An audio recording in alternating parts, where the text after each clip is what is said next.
and jump in.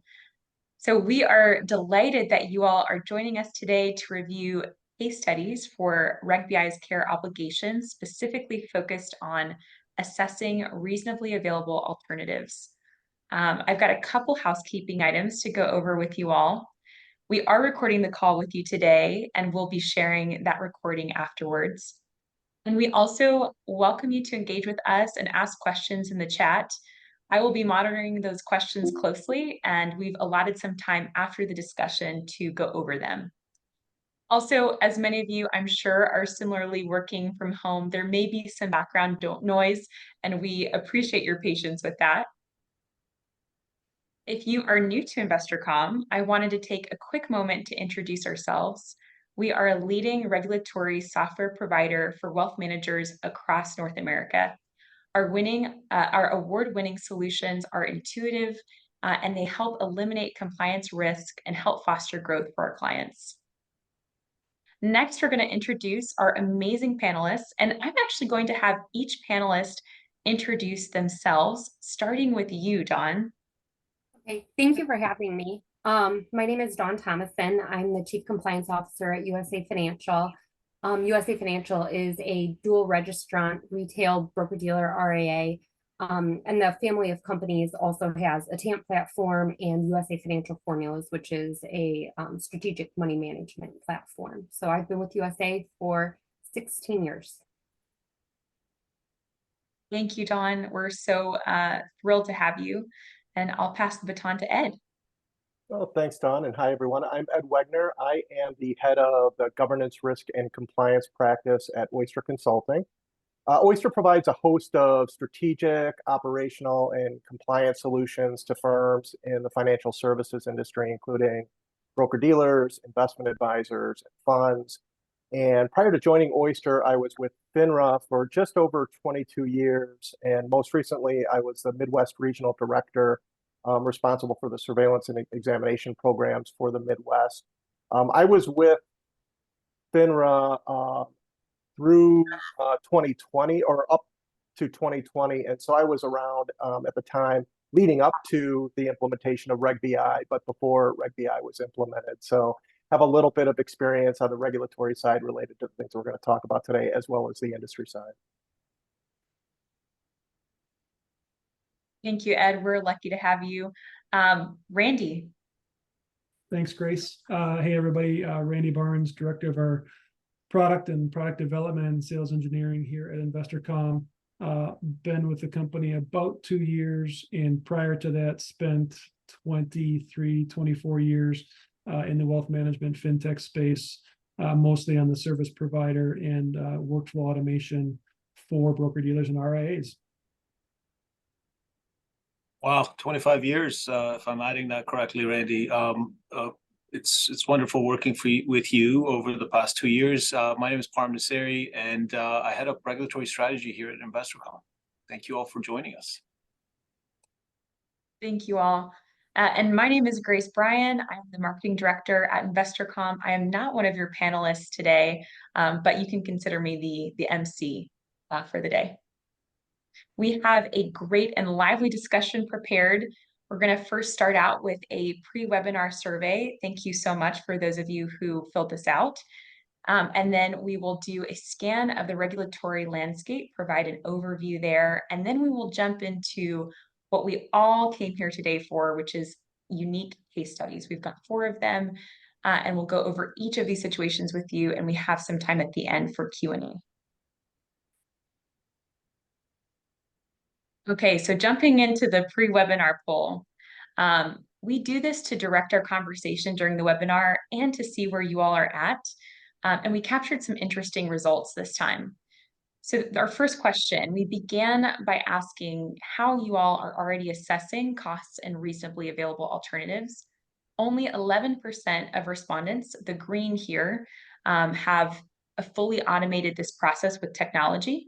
And then the majority, 56%, are using a hybrid of manual methods and technology. For the 22% that are doing this fully manually, I'm pleased to share that you may take away from this webinar that there are different ways you can increase your efficiency in this area with some compliance technology. The second question is, which aspect of your current compliance process do you find most challenging and in need of improvement? We actually asked this on our last webinar as well. So if you've been following along, this might look familiar to you. And we got a very similar breakdown of responses. So coming in at the very top response was the biggest challenge: documentation and evidence collection. We're seeing this really across the board in our conversations and what we're hearing from those in the industry. And then the second top challenge, which surprise, surprise, because that is the topic of this webinar today, was assessing reasonably available alternatives. That is core to why we are here today, and our esteemed panelists will be able to provide some insights to hopefully alleviate this challenge and decode it. And then the last question was, how do you rate the role of technology in achieving compliance with Reg BI? To which an aggregate of 89% of you all, 89% of respondents said this was extremely or somewhat important, which was definitely great to hear, encouraging to hear the different efficiencies that are happening with technology in compliance. I will now pass the baton to Param to give a regulatory update. Thank you, Grace. And I'm gonna probably share the baton with my wonderful panelists here. Look, in terms of updates, there's a couple of things that really come to mind that have really been eye-opening for myself and us at InvestorCOM. I want to say maybe it was last week. Well, actually, it was 2 weeks ago. We were at the SIFMA Compliance and Legal Conference, and the chart that you see on the left was shared during a Reg BI panel. And I find it, if there's anything telling about what we are hearing from our clients and what you're hearing in terms of what the headlines are talking about, the enforcement pressure as far as the care obligation goes and Reg BI has been ramping up. And as you can see, that exponential sort of bar chart is ramping up, not down. And along with that are a set number of additional regulatory pressures surrounding this core best interest principle of assessing costs and available alternatives at the time of the recommendation. And so maybe, Ed, I know you've got a very lively presence in the industry as well, and also working with FINRA in the past. Curious what you're hearing in the marketplace here. Well, no, I think you're right. It's definitely been an evolution. When Reg BI was initially introduced, firms stood up their initial Reg BI programs and procedures in the best way that they could. And regulators at the time said that they were taking a good faith efforts approach to conducting their examinations. And I think people were just sort of feeling their way through. Over time, though, the SEC has been publishing more guidance around their expectations. Examinations have become more substantive and focused on, the real nuts and bolts of the care obligation. And we've also started to see some enforcement actions starting to take shape and come out. And I would anticipate we're going to see, a fair bit more. So I think firms are getting a much better sense of what the expectations are in this space. And those expectations, are clearly above, their initial assessments and initial efforts at building out their program. So as a result, what we've seen are firms taking a fresh look at their Reg BI programs. And so we've really been encouraging our clients to, make sure that they're reviewing things like the recent staff bulletins that the SEC put out, especially around the care obligation and account type recommendations, looking at other pieces of information like FINRA's regulatory oversight report, which outlines what they're seeing in their examination program in terms of the things that they're looking for in the considerations, common findings around Reg BI, effective practices that they've seen employed. Those are all really helpful ways to understand, get a better sense of what the regulators are looking for, what those expectations are, so that you can be prepared when they do come and conduct an examination. And then assessing your program that way, and then taking a look and seeing what you need to shore up. And it really kind of tracks really well to the analysis that was done in the poll questions. It seems like firms are starting to realize that the manual approach can be very challenging, and we'll talk about that when we go through the scenarios. and moving to more of a hybrid approach, and in some cases, an entirely automated approach, just because of the challenges that firms are facing in this area. And this is not only for broker dealers, but when we talk about Reg BI, which applies to broker dealers, but for investment advisors as well. If you read the recent guidance that's come out, it's clear that the SEC is trying to leave as little daylight between the obligations on the broker dealer and investment advisor sides as they can and as they feel appropriate, and that daylight is really there just to be sensitive to the different business models. And so a lot of the things that they're expecting on the part of the broker dealer, they are also expecting on the part of investment advisors and vice versa. So that's generally what we've been seeing, is sort of a renewed look at programs, and this type of discussion and scenario training, I think, really fit really nicely in that. Thanks, Ed. Dawn, curious if you're feeling the pressure as well from a practitioner's perspective. Right. I agree with Ed. So the moment when you hear that you're going to have a new regulation come out, you start to look at what are your current processes. And I would say the same thing. Our initial rollout to be compliant with Reg BI was a very manual approach initially. We employed what was called a rationale letter, where all of our representatives needed to write a narrative description of the recommendation that they were making, and then why they chose that particular product over whatever would have been considered a reasonably available alternative to that product. And it was manual. It was very manual. And so as you start to do that, and now, it's been about almost 4 years, you do start to take another look at all of your processes and say, are these scalable? Are these efficient? Is this even clean documentation? What I have, is it, and with the pressure being off, because you can check the box that you are doing something, you can afford to take a little bit more of an intentional, I want to say, approach to it, especially with all of the guidance that's been put out and some more information out there, the bulletins, just extra data points you can consider when you're revising it. And we did the same thing. So I wasn't surprised at all to see those results on the poll, because that's where we started as well, was very, very manual. Randy, what are you hearing across our client base? Similar. And the one thing I think that I would highlight at this point is don't forget about the requirement on the supervision compliance side, right? A lot of this focus goes on the onus of the financial professional and making their life easier, making it easier to adopt, right?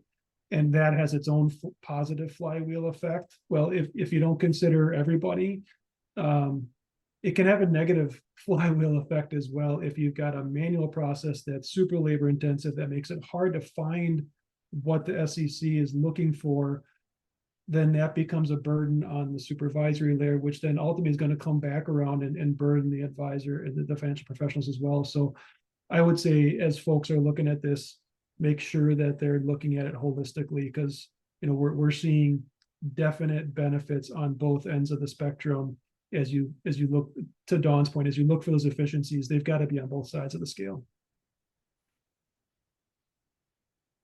Hey, there you have it, folks. This regulatory pressure is real. The time's ticking, and thank you, Dawn, for sharing candidly about your evolutionary process through manual to much more of a tech-based. And I think we've got really good sort of fodder for us to jump into our actual practical case studies. How can firms really get into this ambiguous, reasonably available alternative set of requirements? So let's begin. The way we're going to do this, folks, is we're going to jump into each case. Please chime in, ask your questions. We'll take them up. We've got time allotted to address them. But by and large, there's going to be 4 questions, one around account type, another one around rollover transfers, and 2 focused on product types. We tend to get a lot of questions around that ambiguity surrounding product type analysis. And so plenty to cover. I'll begin with reading the case. If I read slowly or if I stutter, I apologize in advance. And then I'll point the mic or the baton, to borrow Grace's term, to our panelists to opine on what's been done correctly, what's perhaps not been done so correctly, and what can be done better in the future. So let's jump in. Example one is a new account type recommendation. You might all remember the March 22 guidance from the SEC around the importance of assessing account types and assessing reasonably available alternatives when making account type recommendations. So the case specifically says, you probably read it by now, but I'll read it anyways.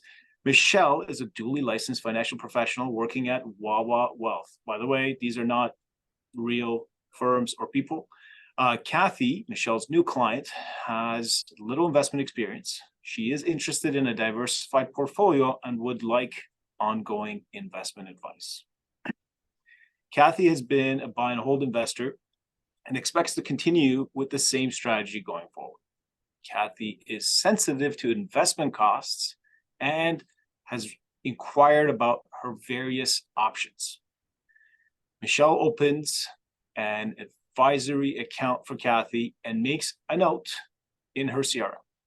Wawa Wealth's policies and procedures require Michelle to have a rationale for her account type and product recommendations. Okay. I wish we had Jeopardy music. We don't. I'll begin with Ed as a former regulator. What's been done well? What's perhaps not been done so well? Well, I think as a regulator, I was used to just second guessing other people's decisions, and that was a lot easier than having to go through these and do them on my own. So hopefully I get these right. But I think first and foremost, and this will apply to all the scenarios that we have, is that you really need to have a well-defined process in place so that when these scenarios come up, people understand what it is they're supposed to do in these situations. And in a case like this, the process should identify what information should be gathered, the factors that should be considered, how to make defensible recommendations, and then when and how to document the basis for the recommendation. And then you should make sure that you're training your financial professionals and supervisors on that process. And that's why I think that these types of scenarios are really great for training tools. And so in addition to sitting through this would be a great thing to bring back to your own people and go through, just because this is where the rubber hits the road. When making an account recommendation, you really have to understand what are the services, the benefits, the costs that are associated with the different account types that are available, as well as the client's profile and objective. And it sounds like in this case, Michelle understands both of those. And the challenge here is there's a lot of competing information in the scenario. Initially, based on the fact, and I think this is where people initially gravitate to, that she's buy and hold and cost sensitive, that it would seem like, boom, a commission-based account is what would be necessary here. But I think a case can potentially be made for considering an advisory account here. The client's not as experienced and needs hand-holding. They're looking for ongoing investment advice. So I think it's something that potentially you can make a case for an advisory account, but more information would be needed. You know, what's the level of trading that you anticipate? What's the level of advice that's going to be provided? How that translates into costs, and making sure that whatever you recommend is in the best interest of the client. So I don't know if I can at this point say like which one's right or wrong. The one thing I can say is that this is the type of scenario that's going to get a lot of scrutiny, both from supervisors, from compliance, from regulators. And because of that, and I know you don't have to document recommendations in every case, this is clearly one that I would make sure that the basis for the recommendation was documented. And because the client's inexperienced, that I would also make sure that you spend time educating the client on the differences between the costs and the features of the different types of accounts and the rationale for the account type that was recommended. Because of the sort of iffy nature, you might want to have the client confirm that they understand the different types of accounts and that they're okay with the account that's being recommended.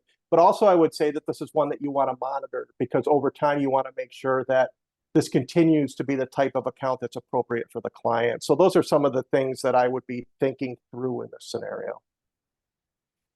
All right, so no regulatory fines have been imposed yet by Ed Wegener.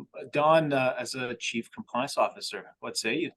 Yeah, so in practice, I think the way that our firm, and there's multiple, as Ed mentioned, there's multiple ways to look at this. There's definitely a lot of competing information. the interest in ongoing advice is directly in competition with the buy and hold strategy.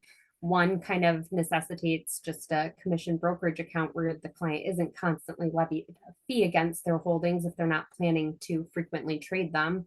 And the other one says you have to somehow be compensated for the ongoing advice that you're going to be providing.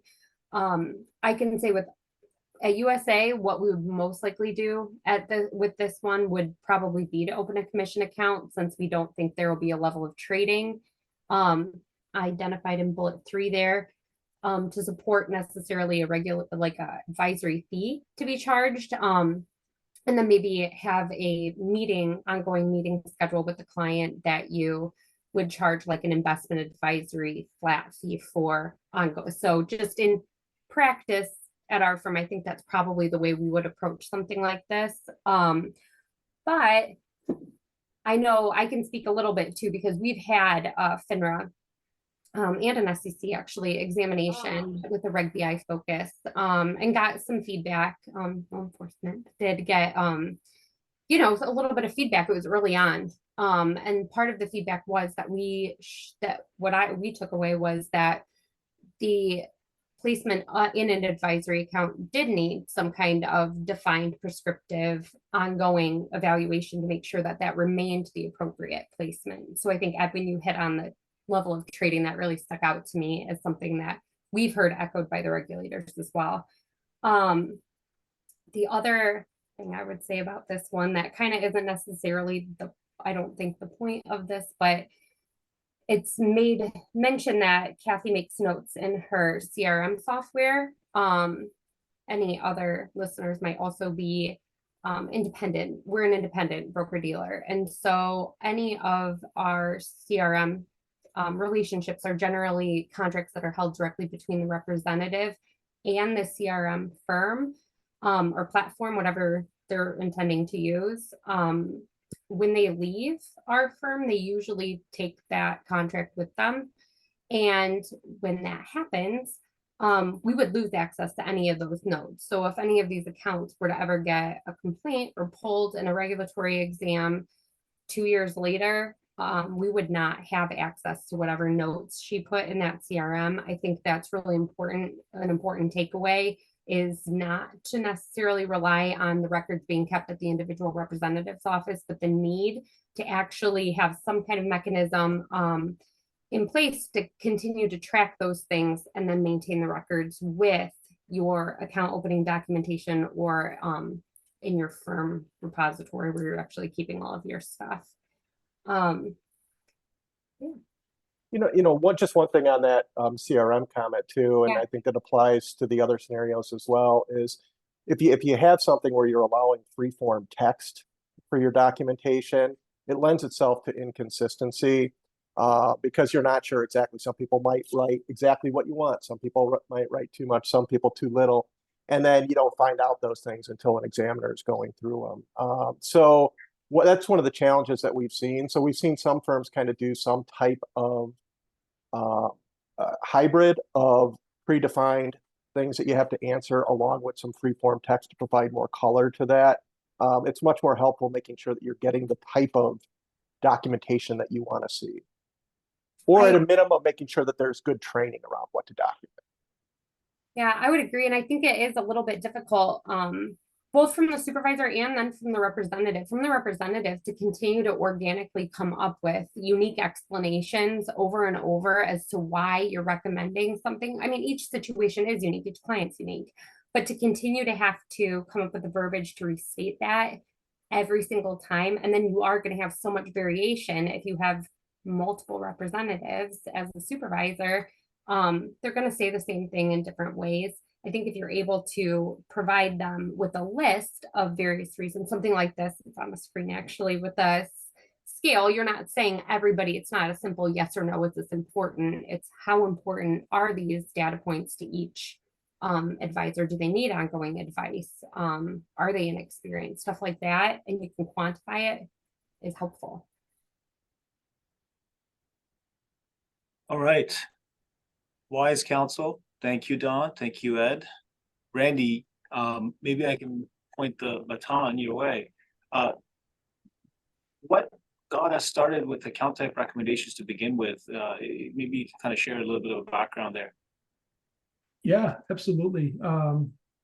Like it was what, a year and a half ago now, probably, right? We just sitting on a conversation with I believe at the time it was an existing client, and asked the question.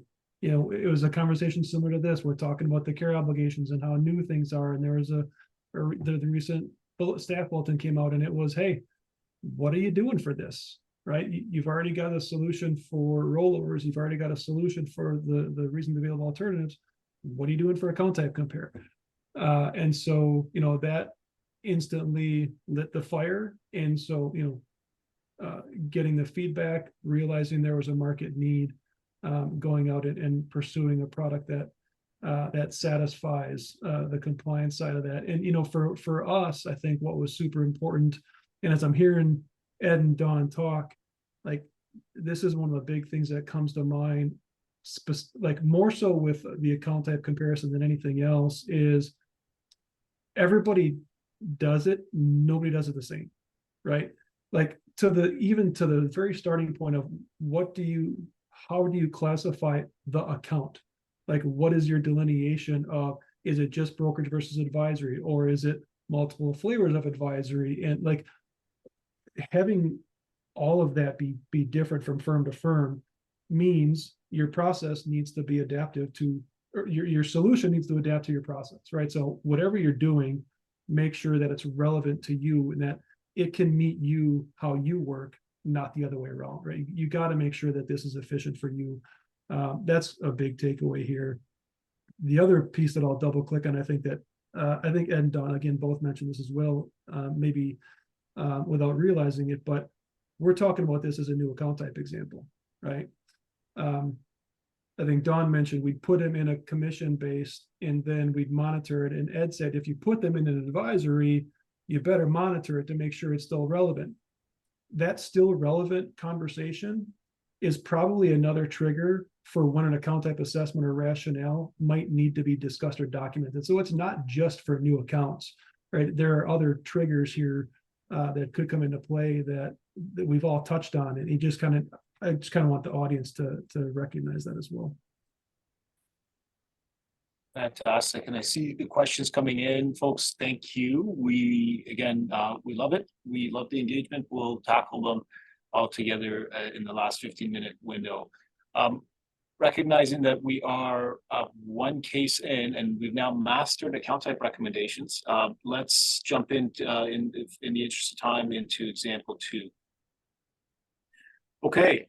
The good news continues. During their annual review process, Michelle learns that Kathy has $100,000 of assets in her former employer's 401k plan. If for folks who are watching the DOL file closely, this will be topical.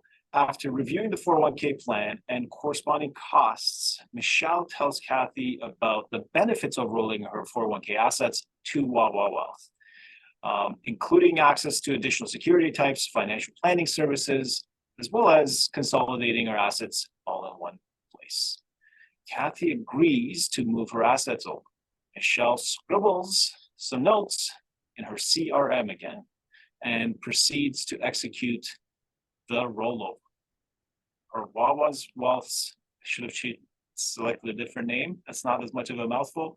For Wawa's PTE 2020-02 policy, Michelle is required to document and disclose the rationale of the rollover recommendation. Let's begin.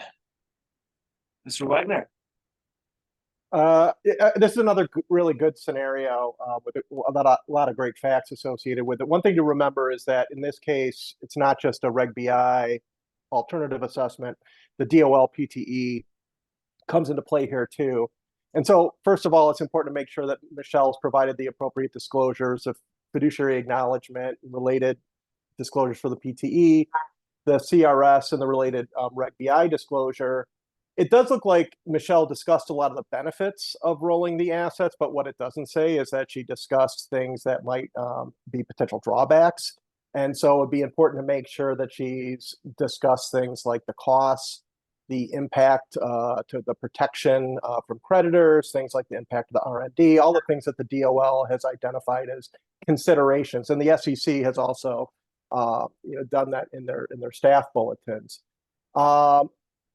It says that Michelle has reviewed the costs of the 401k, so it's important to make sure where did she source that from to make sure that it's accurate information, but also that she took those costs and she compared the cost of the plan with the costs of the alternatives, including the rollover, and that's the cost of the account, the cost of what's funding the account as well. And like we said before, it says that she made notes in the CRM or she scribbled notes in the CRM. It's important to make sure that she's documenting the analysis that was done, as well as the rationale for why the recommendations in the client's best interest. But importantly, she needs to make sure that she's disclosing that information for the DOL's piece, because it's not a matter of just making sure that you are documenting that, but you also, specifically the DOL's requirement, you have to disclose that to the client and provide them a written disclosure. So that would be important as well. So those are some of the things that jumped out to me in this scenario.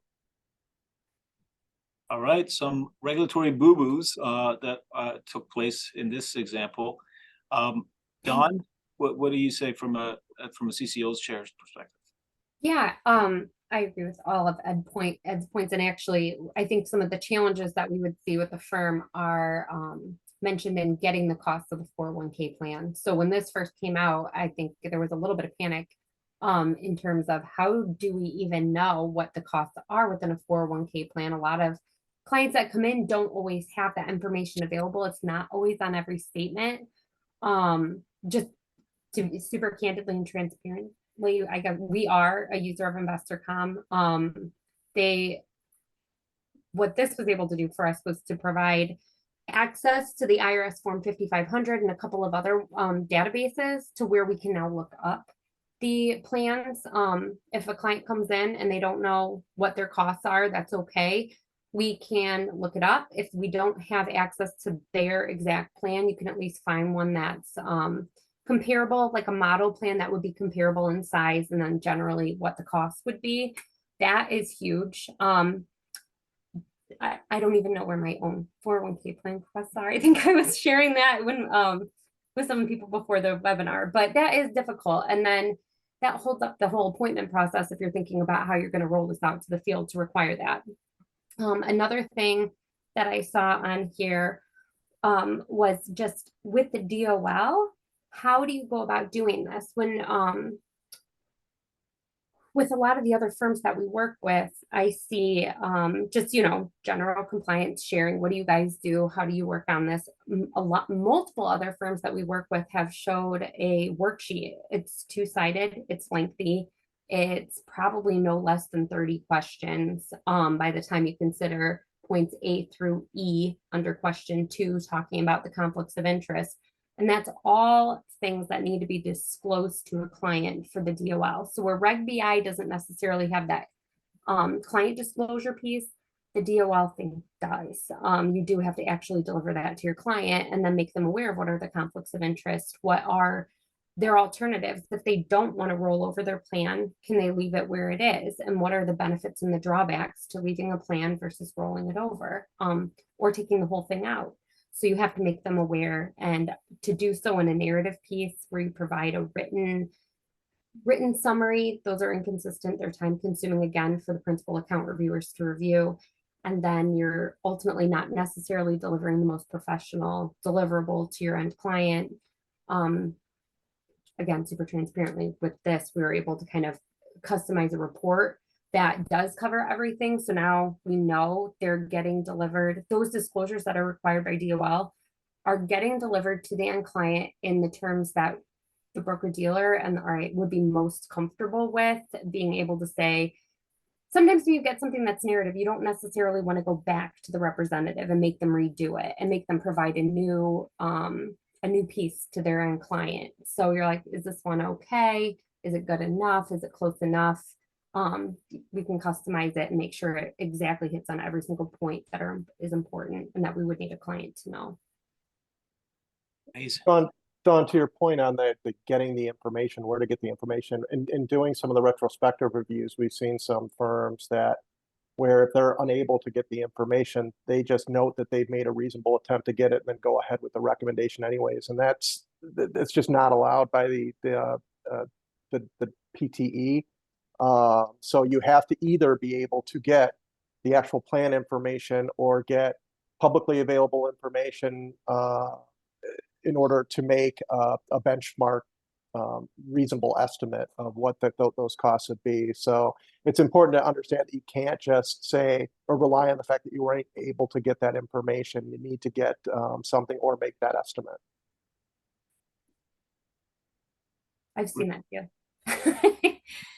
It's super key. There is a process involved, and it goes back to the point and you and Dawn made earlier. There needs to be a consistent process because, you know, alternative to that process, you are doing this exercise of scraping the CRM, if it's even there, to Dawn's point, around what was communicated to the client, what costs were evaluated, and that's underpinning some of the work that we've done.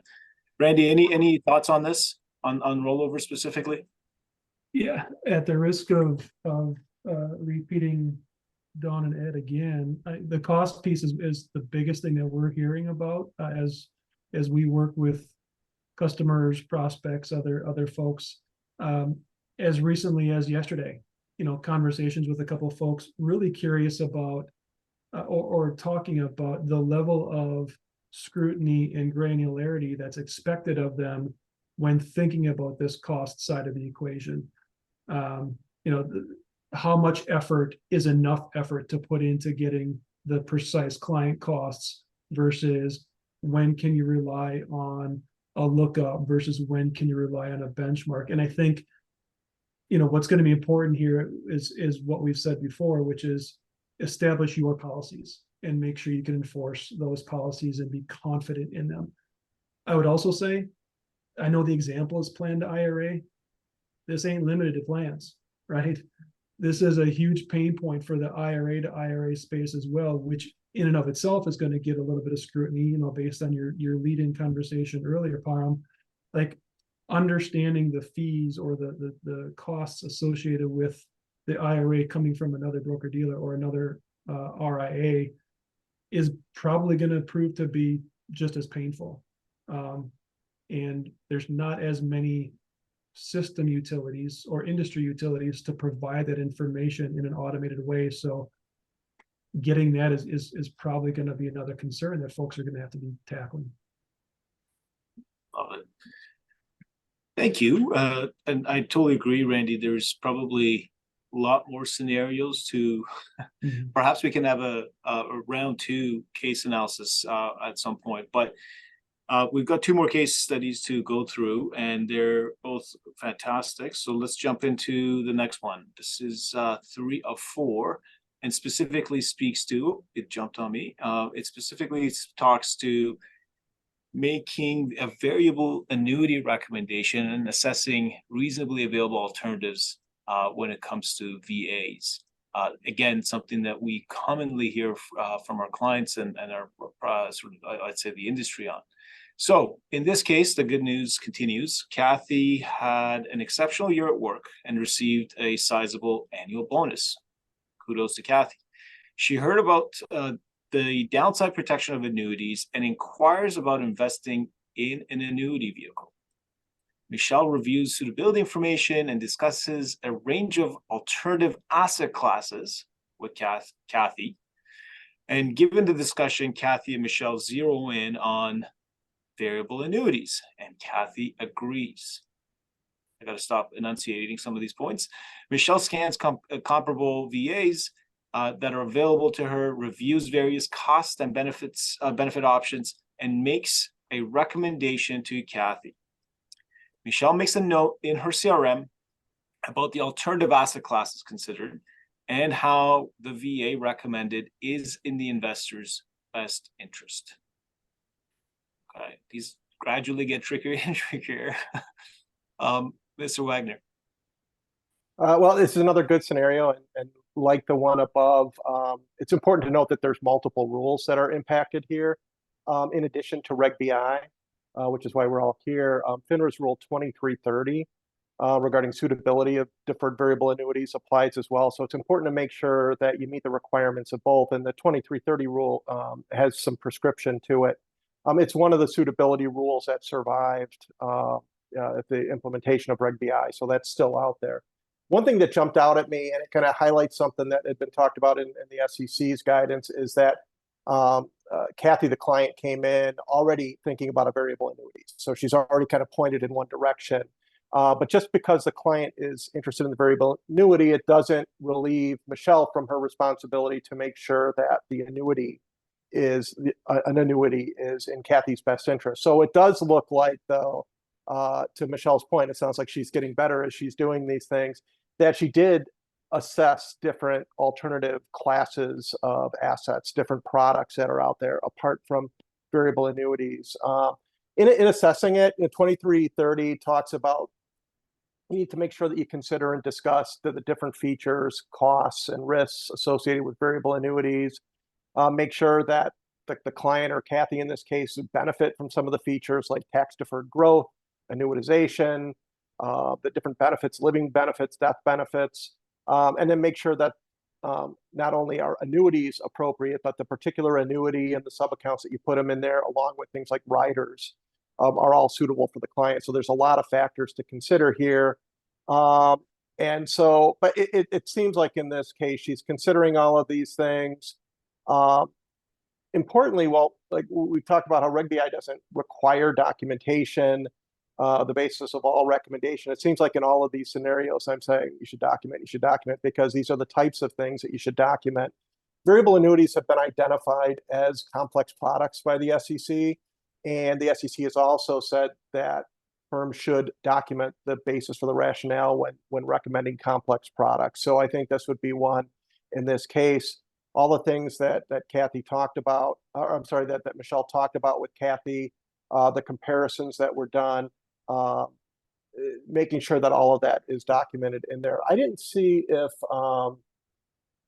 in this case, whether she looked at, besides assessing different asset classes, if she looked at different types of variable annuities that are available, but that's important too. So once it's sort of a funnel, you start at the asset class, and then you go down. Now that I've determined the asset class, what are the different products that are available? Making sure you do that assessment. All of that stuff should be documented. Thank you, Ed. Dawn? Yeah, so for practical application, a couple things jump out here that I can speak to that our firm has had some experience with.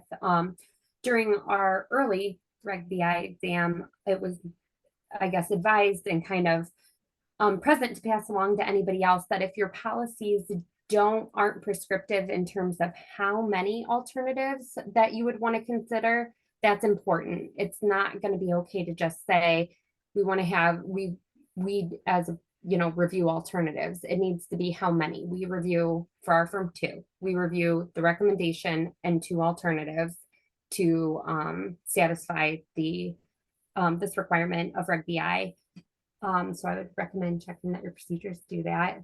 Secondly, I would say it's not enough when you go through these narrative responses where, like I was mentioning, that initially we had that rationale letter years ago where they would write what their evaluation of the recommendation was and what features or rates or whatever it might be that led them to that specific variable annuity.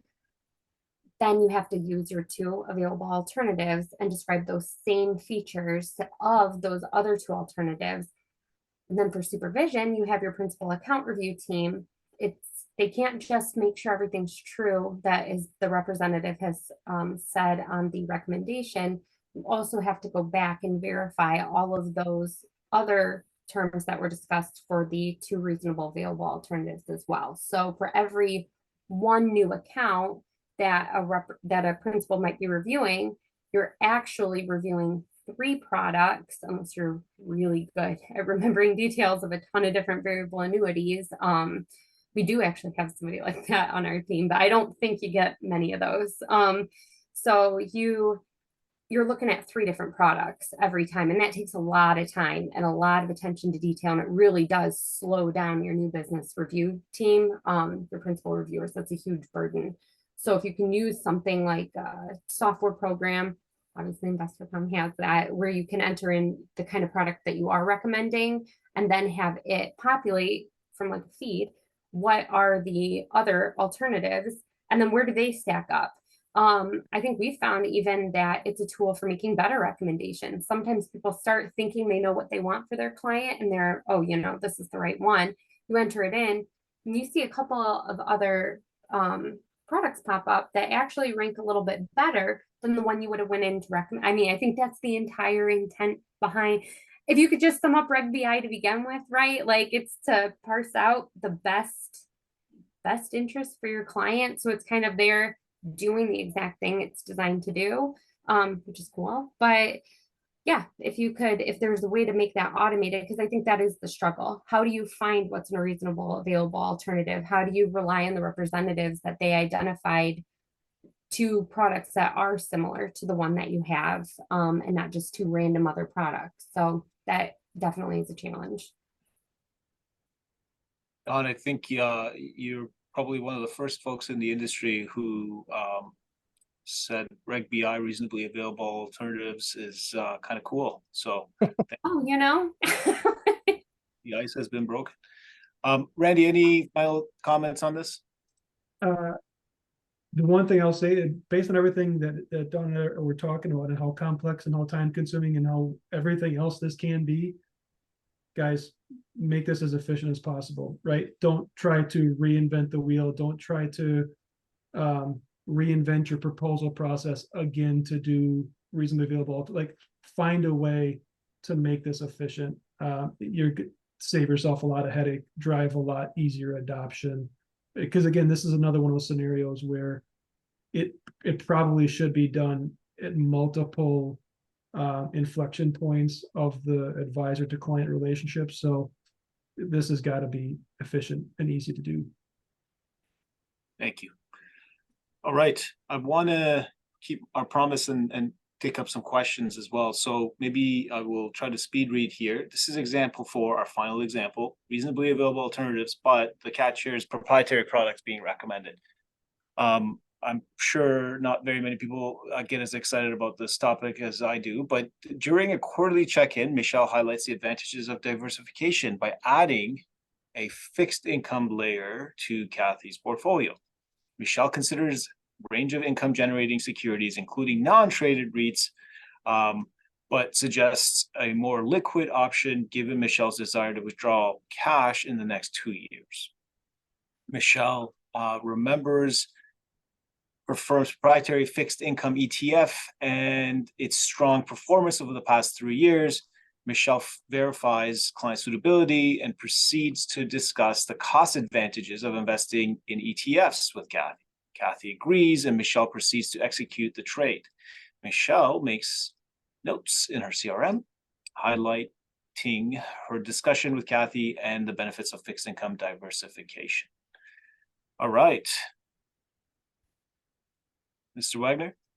Yeah, I really like this scenario. I think it's good that Michelle saw the need to diversify, and so is monitoring and sees, hey, there's this need to diversify. Also that, she looked at the range of different types of securities and tried to fit what is the best type of security to recommend. So the top of the funnel, and the decision to go with the more liquid option appears to be a sound one. But as she goes down the funnel, she immediately goes to, okay, well, I've made the decision that it should be an ETF and just thought about the firm's proprietary product and didn't consider alternatives to that product, especially given the fact that because it's proprietary, there's going to be a heightened level of scrutiny to it. And so you definitely want to make sure that you're comparing that to different alternatives to make sure that the recommendation, which might be the proprietary product had strong performance, is appropriate and in the best interest of the client. So at that point, that reviewing the different alternative ETFs that are fixed income ETFs that are available would be important. And This is one where I think there should be, a level of heightened scrutiny in terms of the supervision and compliance, because when you're making recommendations of proprietary products, so hopefully compliance caught the fact that there wasn't the review of the alternatives and corrected that. And again, this is one, because it's a proprietary product, it would be in the firm's best interest to make sure that they're documenting the basis for it. Thank you. Dawn? I agree. I'll be a little bit weaker on this. We don't have proprietary products. So, but yeah, I think some of my concerns would be with something like that, to have a client sign off. I probably would be going for some extra documentation, even if it was something that was a little bit boilerplate or built in with proprietary products, just to make sure that the client was acknowledging that there was maybe a limited option or a limited scope, maybe some conflict of interest disclosures if those are necessary. And then sorry, I don't have too much to add on this one. But and then I agree. I mean, I can at least pull from the SEC bulletin that was posted last year that they should be doing some kind of comparison, even just the firm, that their proprietary products, if they're making them on a limited menu, are stack up against what's available just in the general marketplace, and making sure that you're continuing to do periodic and regular reviews of those products to make sure that you're still, at least at a firm level, doing the alternative comparison as well, and make sure those are still the most appropriate to continue to offer. Thank you, Dawn. Really helpful. Randy, any thoughts? Just that this was probably the only example where she didn't where Kathy, I'm sorry, where Michelle really didn't focus on the cost of the recommended instrument, right? I think Ed was pointing that out as well. She just jumped right to the prop product, which from a return perspective could be great, might not be the lowest cost ETF, might not be the least risky. So, looking at it from more than just one lens is what caught my attention in this example. Overall, I think Kathy's killing it, or Michelle's killing it. Well, actually, both of them are, right? Kathy appears to be too, right? Kathy's got a ton of money coming in, and Michelle's just driving the right vehicle here. But yeah, that was the one thing that caught me in this one. All right. I think there you have it, folks. We've talked about the 4 cases and the various ambiguities that this set of requirements around reasonably available alternatives has brought forward. It certainly piqued our interest, given the level of interest we saw in these cases, to continue the conversation around these. And please let us know, give us feedback if we can continue to provide these examples, real life cases, real life practical, less theoretical content pieces. We would be happy to do that. And then let's dive into the Q&A session, seeing that we've got a couple of minutes. Okay. And by the way, folks, please chime in if you've got additional questions. In case study 1, there's a question that, as head of supervision, we see and hear of the situation almost daily, which is specifically why I think we document what is in the client's best interest. For example, we receive feedback that the clients call or meet monthly 1 to 2 hours at a time, which is why advisory accounts may be in the client's best interest. I'll read quickly to the punchline / the question. How are regulators responding when the feedback received is, quote, the client prefers brokerage, even if this may be more costly versus advisory? So I'll repeat the last piece. How are regulators responding when the feedback received is, quote, the client prefers brokerage, even if it may be more costly than advisory? I think you could say that on either way, whichever one's more costly, what the regulators are gonna say about it. And my sense is they're gonna look at it very skeptically, right? If you're gonna be making a recommendation that's more costly for the customer, you say, well, that's what the customer wanted. They're gonna question that. I mean, you go in and say, hey, I decided to buy, similar cars. I took the one that was more expensive. They're going to ask why, right? Well, maybe it's a better car for you for whatever reasons, but you need to be able to document why the customer felt that way. Document that you explain to them all of the factors that go into it, making sure that they would benefit from the services and the things that are available in that particular account type. And to some extent, if you feel like you need to, if it's going against what you would normally recommend, have the client document that it was their decision to go into that particular account, despite what you told them, just to make sure that you're on the safe side. I mean, I see a lot of cases where you see really active trading in a brokerage account, and the question is going to be, why weren't they in an advisory account? They would have saved a lot of money. Or you see somebody in an advisory account where the money's just sitting, and they're going to want to say, well, why was that in the client's best interest? Maybe there's a good reason for it, but you need to be able to demonstrate that. Thank you. That's super helpful. There's actually a really good question that I want to just quickly jump into here, which is the requirement more so on the compliance teams or the advisor level to conduct these specific analyses? I would say both, but as we're probably all mostly compliance people on this call, you know who the regulators are going to talk to. So, I think that it's important that compliance and the supervisors, understand that they're going to look at supervisors to make sure that they're implementing the procedures. They're going to look at compliance to make sure that those procedures are reasonably designed, and they're going to make sure that that individual financial professional is making the right recommendations. And so it's a little bit of all. So they're going to look at the recommendations. If they see recommendations that they disapprove of, they're going to say, well, why wasn't this caught by the supervisor, and see what the supervisor had done. And then if the supervisor says, I didn't even know what I was supposed to do, they're going to look at compliance and say, was the supervisory program reasonably designed, and were people trained on their responsibilities? So I would say a little bit of all. I would agree. I would say that knowing that I'm going to be the one to respond to a regulator request, I couldn't just not have processes that address all of these things, and then define them, publish them, share them with the field, give them the necessary tools to be successful in implementing those policies within their own practice. If you don't do those things to support the field, then you don't have really any policies to stand behind to say that you were adequately addressing the rule or supervising the representatives. Fantastic. Dawn, what I'm hearing you say is the authoring the policy, signing off on the policy, implementing the policies owned by compliance, the day-to-day doing or following that process is owned by the financial professionals or the registered reps, however you want to put the language down. I think we've got time for one more. Excuse me for rushing my words. What is the BD responsibility? I'm assuming that means broker-dealer's responsibility to review an RR or registered reps closing a brokerage account and moving the client into an independent advisory firm not affiliated with the BD? Good question, I think.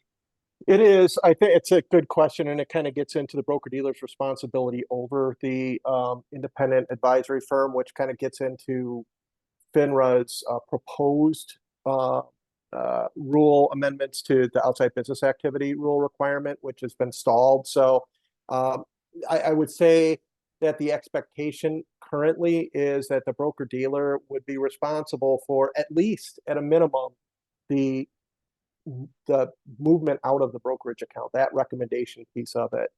Arguably, they would also be responsible for, from a private securities transaction standpoint, the recommendation on the advisory side, because they have a responsibility to supervise securities transactions done away from the firm, which is what this would be under the private securities transaction rule. So that's what I would say here. I real quickly, I did see one question in there that I thought was interesting, and it just has to do with considering reasonably available alternatives when you have a limited product menu. The SEC's guidance out there goes into a lot of detail about that. It was a consideration that they had made. At the end of the day, you can't make that be the basis for making a recommendation that's not in the client's best interest. They do understand that people have limited product shelves, and you have to assess your product shelf to make sure that you're providing a range of alternatives that make sure that you can make recommendations that are in the client's best interest. Sorry about that. No, thank you. A lot faster that way, and it's courteous to everyone because those questions are important. I know there probably were perhaps one or two questions that we haven't addressed We'll follow up with folks who we have not responded to make sure those questions are addressed. And thank you all for attending. Ed, Dawn, Randy, thank you. I'm going to pass it quickly to Grace Bryant for our final thoughts. Yes, thank you all so much for joining us today, to the panelists, and also to all of you who are attending. If this conversation was really interesting to you and you want to dive in more into this topic, we have an exclusive series, an executive lunch and learn series that we invite you to join. We'll be able to dive into this topic, specifically case studies, in our next upcoming lunch and learn on a small group discussion level. You'll get a complimentary lunch. You'll get peer firm insights, relationship building. This is an exciting community that we're building that we want you to be a part of if you are interested. So you can scan this QR code today. And I will also be sending out a follow-up email that will include the same information and this link to register.